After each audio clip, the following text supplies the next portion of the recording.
Miss হবে না আপনার পছন্দের টিভি শো। দেখুন জি5 অ্যাপে একদম ফ্রি। আমি পাল্টিবাজ। হ্যাঁ, আপনি পাল্টিবাজ লোক। বাবা, হাতে একটু মলম লাগিয়ে দিয়েছে বলে আপনি ধরে নিলেন আমাদের গলায় গলায় মিল হয়ে গেছে। এক ঘরে এক রাতে থাকতে পারি। দেখুন আপনি দাঁড়ান না, কথা বলবেন। আপনি নিজেই বলেন মনের মিল না হলে নাকি বিয়ে হয়। তা আমাদের মধ্যে মনের মিল আছে? হ্যাঁ, কখনো সম্ভব? সম্ভব না। আমি বলছি এইভাবে বিয়ে হয় না। আরে এই বিয়ে আমি মানি না।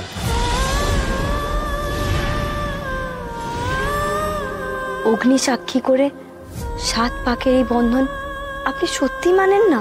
দারুণ, আপনি এখন নিজেই নিজের স্টেটমেন্টের কন্ট্রাডিক্ট করছেন, তাই তো? মনের মিলটিল ভুলে গিয়ে আপনি এখন অগ্নি সাক্ষী নিয়ে টানাটানি করছেন। আমি তো মনের মিলের গুরুত্ব অস্বীকার করছি না। Objection, objection. এইভাবে ঘাঘু অপরাধীদের মতো বয়ান বদলালে চলবে না। কি বললেন আপনি? আমি অপরাধী?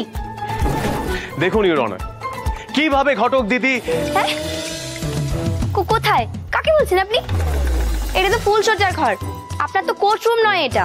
হ্যাঁ, ওই কোর্ট ফুলসজ্জা কোর্টের, আমি কি বলে যাচ্ছি, মানে ফুলসজ্জার কোর্টের মধ্যে আমি থাকতেই চাই না। ও, খুব হাসি পাচ্ছে তাই না? খুব হাসি পাচ্ছে। আপনি যেভাবে স্টেটমেন্ট টুইস্ট করছেন না, মনে হচ্ছে বাড়ি ফিরে এসে আমাকে আবার ওকালতি করতে হবে। সাথে আরেকটা কাজ, এই বিয়েটা আমাকে বয়ে বেড়াতে হবে।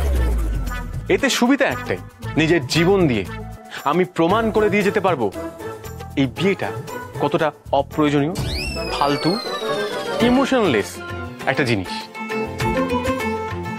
সত্যি মাঝে মাঝে আমি ভাবি, আমি কি মানুষ না গিনিপিগ? নিজের জীবন দিয়ে প্রমাণ করতে হবে বাবু। এটা তো আপনার কোর্ট নয়, এত কিছু প্রমাণ করার কি আছে?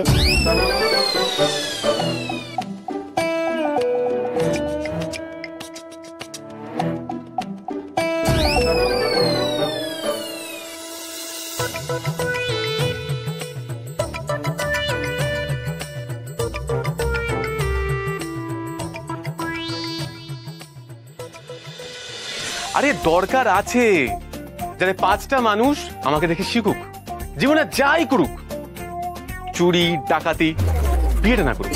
কি বললেন আপনি? বিয়েটা কি চুরি ডাকাতির থেকেও খারাপ জিনিস নাকি? এটা তো বিধাতার দান। রাখুন তো আপনার জ্ঞান। আপনি বুঝতে পারছেন না, সোনা দানা একবার চুরি গেলে গড়ে নেওয়া যায়, বিয়ে হয়ে যাওয়া মানে তো সোজা জীবনের উপর ডাকাতি।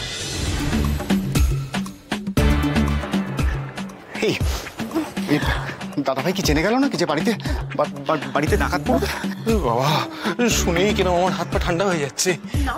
দাদা ভাইয়ের সামনে আরো বলো ডাকাত ডাকাত। আমি কি করবো? আমি কি করবো? আমার সাথে যদি বারবার ধাক্কা খাই আমি কি করবো? এই বাবা, ক্যান্সেল ক্যান্সেল ক্যান্সেল। কি ক্যান্সেল? এই ডাকাতি ক্যান্সেল? বাবা, ডাকাতি কেন ক্যান্সেল হতে যাবে? সময়টাকে আমরা একটু পিছিয়ে দিয়ে 12টার জায়গায় ভোর 4টে করবো। 4টে? রাইট। আলো নিভে যাবে, ফুলসজ্জা শেষ হয়ে যাবে, তারপর ডাকাতদের বলবো ডাকাতি করতে। কি? যত রাজ্যের আধিক্ষেতা, সব জানতা গামছাওয়ালা একেবারে। শোন, এক্সপিরিয়েন্স থেকে বলছি, এক্সপিরিয়েন্স। রাত 12টার জায়গায় ডাকাতদের বলবো ভোর 4টের সময় ডাকাতি করতে। অন্ধকার আচ্ছন্নে নবদম্পতির সঙ্গে যখন গোটা পরিবারটা ঘুমোবে,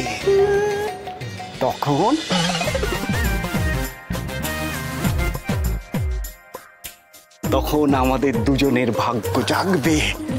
এই 3জন, হ্যাঁ 3জন।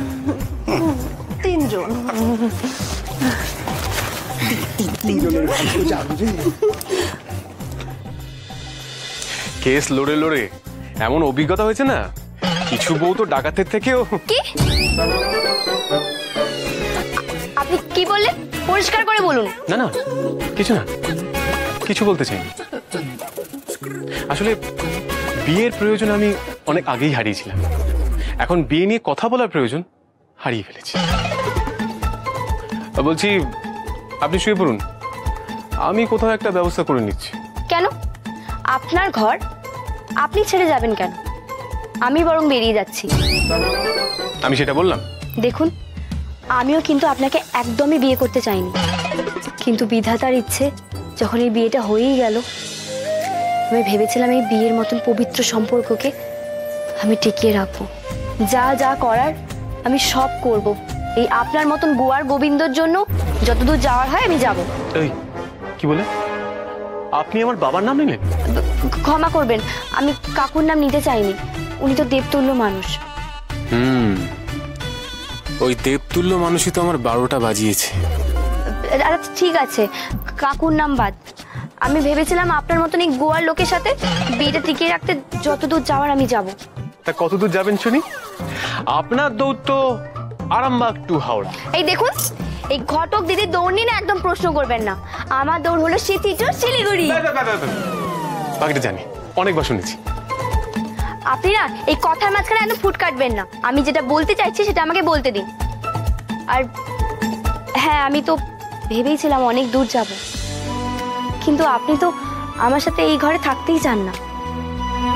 সুতরাং এটাই ভালো হবে যে আমি এখান থেকে চলে যাই।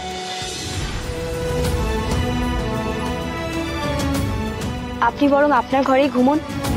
আজকের রাতটা আমি কোথাও কোনো মতে কাটিয়ে দেব। কাল ভোরের আলো ফুটলেই আমি চলে যাব। আমার মনে হয় বিধাতারও এটাই ইচ্ছে।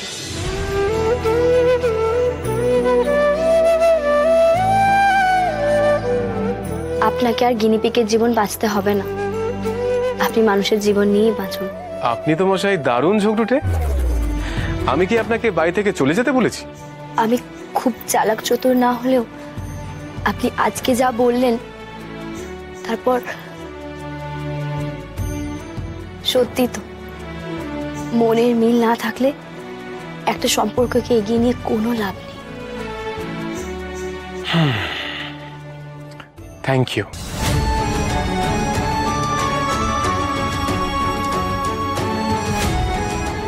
আমি চলে যাব শুনে এই প্রথমবার আনন্দে আপনার মুখ থেকে থ্যাংক ইউ বেরিয়ে গেল, তাই তো? না না, আপনি চলে যাবেন বলে তার জন্য থ্যাংক ইউ বলিনি। মানে আমার বক্তব্য যে আপনি এত সহজে বুঝে গেছেন তার জন্য থ্যাংক ইউ বললাম। এত সহজে যখন ব্যাপারটা বুঝেই গেলেন, তাহলে আপনি সিদ্ধান্ত নিন কাল সকালে আপনি কি করবেন। হ্যাঁ, তার মধ্যে আমি ইন্টারফেয়ার করব না। একজন মহিলাকে এরকম রাতে বাড়ি থেকে বার করে দিয়ে নিশ্চিন্তে আমি ঘুমাবো, সেই শিক্ষা আমি বড় হইনি। কিন্তু রাতটা আপনাকে এই ঘরেই থাকতে হবে। দেখুন, আমাকে না মহিলা ভাবার কোনো দরকার নেই। হ্যাঁ, আপনি মহিলা না? ইয়ে মানে আমি অবলা মহিলা নই। এমনিতেও আপনি আমাকে বিয়ে করে অনেক দয়া করেছেন, আর কোনো দয়া আমি আপনার চাই না।